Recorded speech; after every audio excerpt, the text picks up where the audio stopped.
Hello, my name is Benjamin Hart. I'm an American attorney and the managing director of Integrity Legal here in Bangkok, Thailand. The thumbnail for this video comes from the movie Heat. Yeah, I just thought of it because I said, oh, it looks like basically Anutin's being placed under a lot of heat going into this possible upcoming election. It looks like we're probably going to see an election sometime in Q1 of next year. Exactly when remains to be seen. There's some speculation he's going to dissolve Parliament on the 12th. Again, remains to be seen. That being said, I thought of making this video after reading a recent article from the Thai Examiner. That's thaiexaminer.com. Article is titled, Major Setback for PM Anutin as Southern Voters Turn Back to the Democrat Party and Opposite Wejajiva.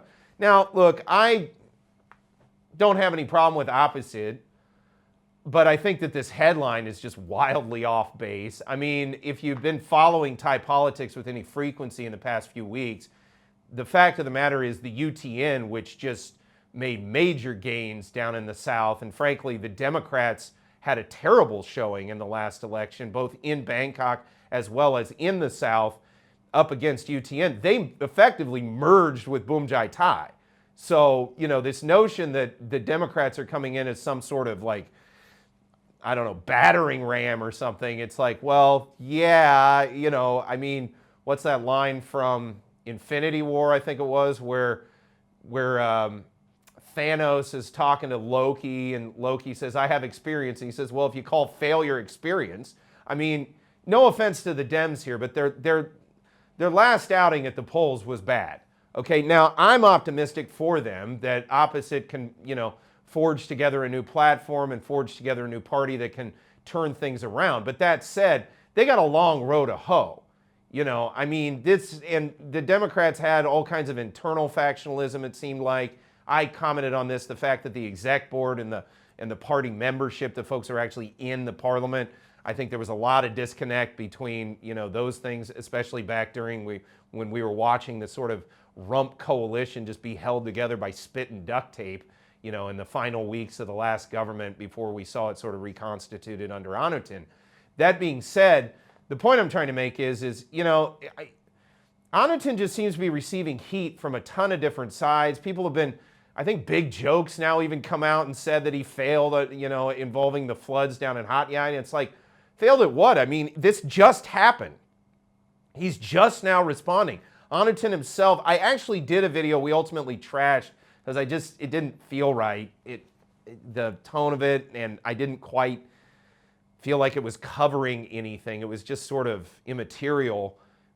You know, I talked about it in another video where in that draft video, I guess I should say, deleted scene, where, you know, somebody was giving him guff about the response, and he said, well, we've already deployed 20 people. I've got 40 people on hand. We're getting them deployed.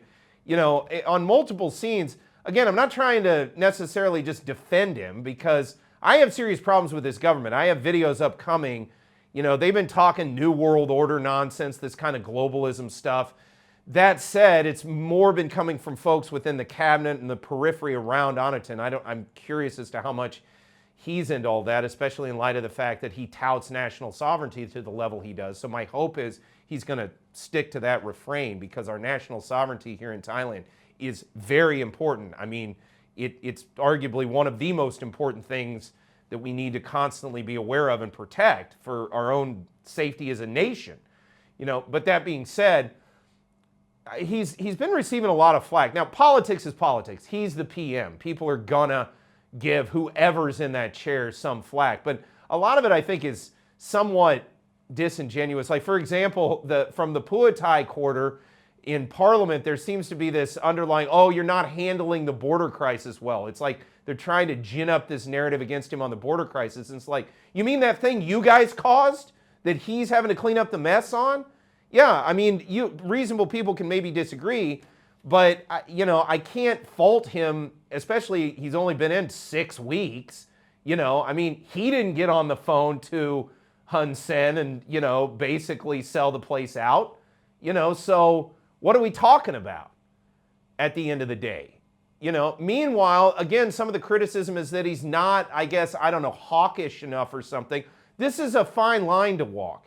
You know, on the one hand, we'd like to see it de-escalate so we can get trade back on that border region going. On the other hand, there's a lot of animosity up there, I'm sure, possibly because the people on the other side of the border were lobbing mortars and things over it. People on this side of the border. So again, it's a very fine line to walk. I don't envy Anutin's task. I don't think he's perfect. I will be criticizing him in certain ways, but credit where credit is due and criticism where criticism is due. I don't see where some of this he's really due. That said, this notion that the Democrats are some big threat, I find, hard to kind of swallow. That said, quoting directly, major setback for PM Anutin as Southern voters abandoned Bhum Jai Thai and flocked to opposite Wejajiva and the Democrat Party amid floods. Well, okay, Southern voters abandoned Bhum Jai Thai. Well, the South was never Bhum Jai Thai's major stomping ground to begin with. They're from, their sort of center of activity, if you will, is Buriram. I mean, it's Isan, So, okay, voters they didn't really necessarily have in the bag to begin with, or maybe looking around at their options. I don't really see where that's headline worthy. Quoting further, and flocked to opposite Vejajiva and the Democrat Party amid floods, rising corruption, and high public anxiety, wrecking Anutin's plans for next year's general election in the South. Again, as I talked about, UTN, who just went in there and took names and kicked butt in the last election against the Democrats, have signed on with Bhum Jai Thai. So, quoting further, an authoritative National Institute of Development Administration NIDA poll, an authoritative NIDA poll. I've talked about these NIDA polls in the past, especially during COVID when I questioned the authenticity and the sample size and the pools and things. What is it Teddy Roosevelt said? There's lies, damn lies, and statistics. Authoritative poll, come on. Quoting further, release Sunday delivers more bad news for Prime Minister Anutin Charnvirakul. In office less than 3 months, he is already in trouble as Southern voters turn back the clock toward the Democratic Party. Again, I mean, and read the article for yourself. I see where they're sort of looking at one element of an overall broad situation and just kind of concentrating on that. Again, I thought it was pretty big news when UTN basically sort of had a merger, if you will, with Bhum Jai Thai. I think that was more telling than this. That said, I do think the Dems are very likely to go ahead and probably do pretty well, better in the next election, probably in Bangkok especially. That said, not a foregone conclusion and remains to be seen. Traditionally, the South's party of choice and Thailand's oldest party, traditionally, but not recently. I mean, look at the polls from the last election, okay? I mean, to say that this is like a major sea change based on the polls from the last election, it's just not the case. Quoting further, the Democrats gained support amid this week's flooding crisis and rising reports of corruption in the police, government, financial markets, and agencies. So Anutin's responsible for floods, police corruption generally, and I mean, are people thrilled with the way things are right now? No. What do they really want? They want an election, and it's going to be Anutin that's going to give it to them one way or the other, it looks like. I just, it is what it is. Quoting further, the South had been targeted as a key base for Anutin to propel the Bhum Jai Thai party to next year's general election. Now, this is the misread here. This is what I think people are not getting going into this next election. Now, barring, and it's possible, some kind of blowout by the People's Party, I don't think that's probably going to happen under these current circumstances. What we're actually more likely to see are a bunch of mid-sized parties that all sort of win, depends on who will be at the forefront of that sort of grouping. And then those parties are going to coalition together to form the next government. That's what I see as likely. So to sort of view this through the prism of the old Thaksin sort of politics days where it was all about gaining a full simple majority and then governing, I don't think that is the rubric to look at now. And I think the past 5 years have borne out my thinking on that. That said, quoting further, however, those plans are now in tatters as a revived Democrat Party prepares a more prominent role in politics. Well, no, come on. Again, this would be like say, well, the Republican Party's got a lot to worry about in the upcoming midterm elections in 2026 from a resurgent Libertarian Party. is that really going to be the case in American politics? Probably not. You know, yeah, do I think the Democrats are probably going to turn it around from what they've done probably roughly the last 3 or 4 or 5 years? Yeah, I think they will. I think they will probably gain seats compared to last time. But let's be clear, in the Democrats' position right now, there's nowhere to go but up. They did not do well in the last election. To view this as some kind of big loss from Bumjaitai is, I think, very unwarranted. Meanwhile, again, all this blame, you know, the disaster response, oh, you're not doing good enough for that.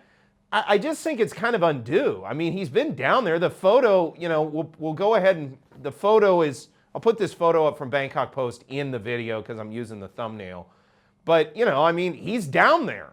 What do you want me to say? You know, everything I've been reading about him, I mean, he apologized at one point. In my opinion, that was a political move to get ahead of the momentum of people trying to sort of generate a hue and cry against him.